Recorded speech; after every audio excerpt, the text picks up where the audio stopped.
What's up at welcome sa Pocho Clock.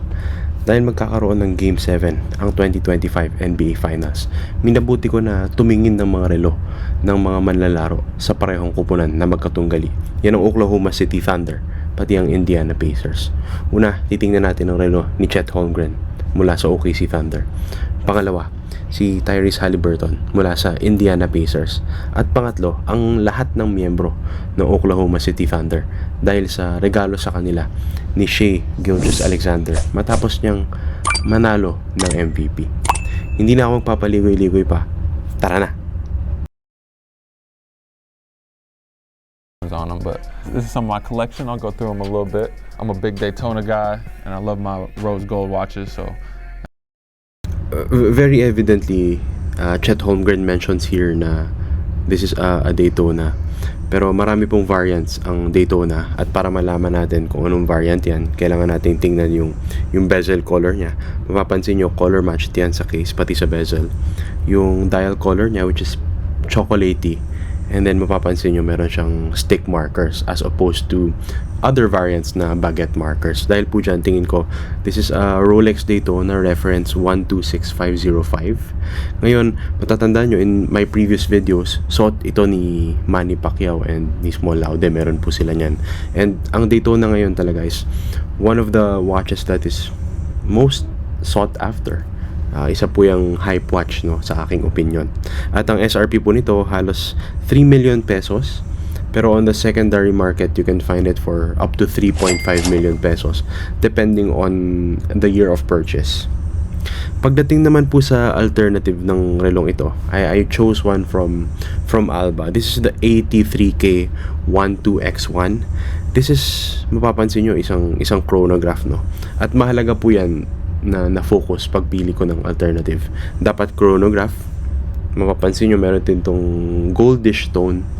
At siguro ang key concessions lang dito, ang gold tone nito, which is yellow gold, na achieve po yan not with a solid rose gold material. Yan po ay achieved with some form of coating, kaya hindi siya sobrang expensive. And then yung other key concession would be the quartz movement instead of the automatic mechanical movement that you would find in the Rolex Daytona. Ang SRP po ng relong ito, 6,550 pesos. I've put the link in the description to Alba's Philippine website where you can purchase the watch. Ang tingin ko po sa relong ito, no, especially at this price point, yung hitsura niya, I think it's a great choice for people who are just getting into watch collecting.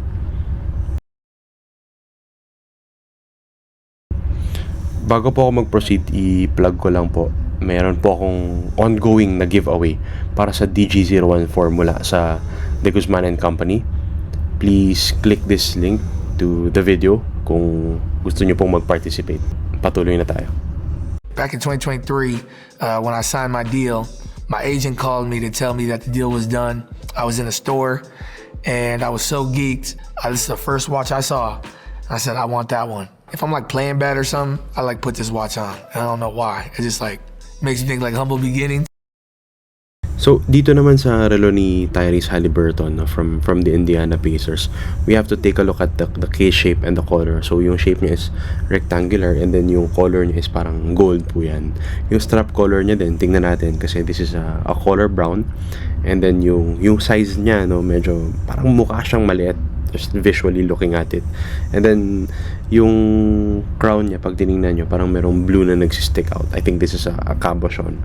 So itong ganitong klaseng design cues, no, I've already mentioned in my prior videos. Obviously this is a Cartier, and I think this is more specifically the Tank Louis Cartier. As mentioned in my prior videos, ang Cartier tank ay dinesign noong 1917, and it takes inspiration from an actual tank. But what I would like you to take away here is the story behind the purchase of the watch. Mapapansin nyo na when Tyrese talks about this, binanggit niya, he was very passionate talking about the story of how he got that watch when he signed a contract with the Indiana Pacers. And I think this is a significant milestone, and that's what watches are for. They're there to commemorate milestones in your life. Kunwari, nagkaroon ka ng promotion, nagkaroon ka ng anak. I think watches are a great way to do that, and they will last generations. So I think, this is such a great story, and that's what I want you to take away more than the value or the market price of the watch. Ang SRP po ng relo na ito ay 693,000 pesos, but on the secondary market you can find it for around 630,000 pesos, and you can find it for lower than that depending on the condition of the watch. Ngayon, pagdating sa pagpili ng alternative, I went with the Seiko SWR 054, nicknamed by some as the Seiko tank. Yan po ay dahil sa key characteristics na meron ang relo na ito, it borrows heavily from Cartier's design cues. For example, yung case shape niya is very similar. Yung gold tone ng case, very similar. Pati meron ding cabochon on the crown, tapos Roman numerals yung ginamit niya on the dial.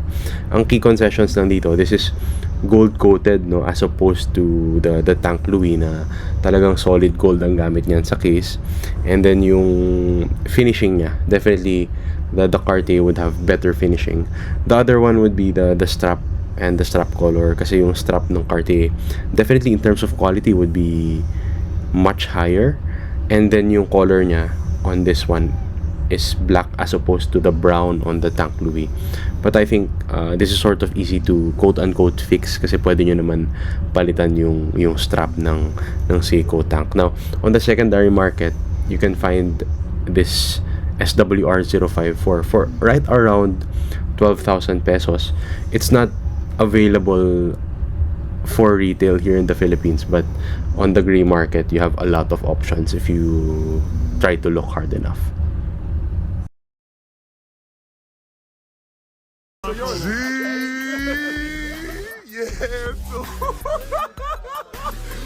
Perfect time, man. What time it is, dog? Dito, kailangan nating tingnan yung elapsed time bezel, which is typical of dive watches, no? Aside from that, the two-tone bracelet, and then mapapansin nyo sa dial, pati sa bezel, meron parang yellow or gold na accent. And then mapapansin nyo meron ding cyclops, which helps you see the date easier. Dahil po dyan, tingin ko this is a Rolex Submariner date, reference 126613LN.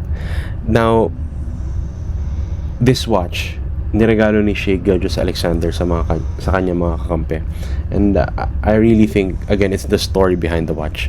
Ang OKC Thunder po, finished with the NBA's best record in the 2024 to 2025 season. Pero this is a young team, especially compared to the other contenders, no? Kaya naman tingin ko, this is a memorable season for them, a memorable season for Shea after winning the MVP.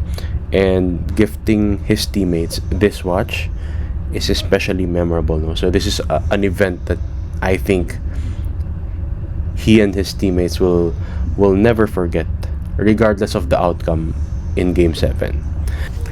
Ang SRP ng relo na ito nasa just above 1 million pesos. Samantalang ang secondary market price niya would be right up to 1.35 million pesos. And so dahil sa kamahalan, we have to think of an alternative, no? Lalo kung medyo idol nyo yung mga players sa OKC Thunder like si Jalen Williams, sila Chet Holmgren. Ang naisip kong alternative would be the Timex two-tone Harborside. Ang naging focus ko talaga yung una, dive style watch, the bezel, the two-tone, the cyclops. Ang key concessions lang po when you choose this watch would be yung finishing, pati yung gold nito is achieved through the coating, and then quartz ito, and it's a bit bigger than the two-tone Submariner, no, at 43 millimeters as opposed to 41 millimeters on the two-tone Submariner. Pero ang SRP po ng relong ito, 10,295 pesos. It's discounted on Timex Philippines website right now. I've put the link in the description kung interesado kayo.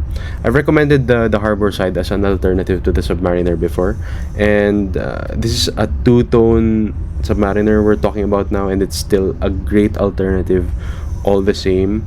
And as with all of the alternatives I give, no, pagka starting pa lang kayo sa watch collecting, this is a great watch backed by or produced by a great brand.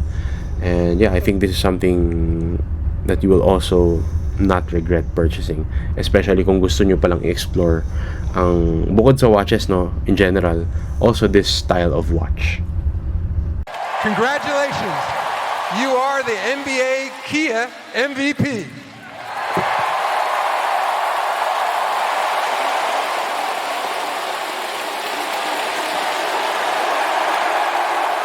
Ayun, nakita na natin ang Rolex Daytona in full ever rose gold ni Chet Holmgren. Nakita na rin natin ang Cartier Tank Louis ni Tyrese Haliburton. At nakita na natin ang Rolex Submariner two-tone ng buong OKC Thunder Squad. Sa tatlong relong ito, pinaka-paborito ko yung Tank. Yan ay dahil sa pagiging dress watch nito. Hindi po makikita ang dress watches karaniwan sa mga sports personalities. Kaya I'm really happy to see the Tank as Tyrese Haliburton's favorite watch. Doon naman po tayo sa alternatives. Pinaka-paborito ko yung Timex Harborside. Dahil po yan sa accessibility and affordability ng relong ito.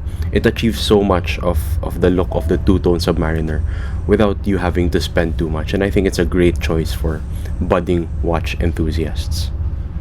Pero opinion ko lang po yan. Kung iba po ang inyong opinion, kung tingin nyo merong ibang alternative na mas maganda, let me know in the comment section down below. Kung trip nyo yung ganitong klaseng content, please do hit the like button and don't forget to subscribe to the channel. Meron po akong ongoing na giveaway. I've put the link to the video here. I-click nyo na lang po para makita nyo kung paano kayo makakapasok sa raffle ng giveaway ko for the DG014 from De Guzman & Company. I'm giving away that watch after I review it this mid-July. Yun lang po. Maraming salamat sa oras ng panonood. Later, Zio.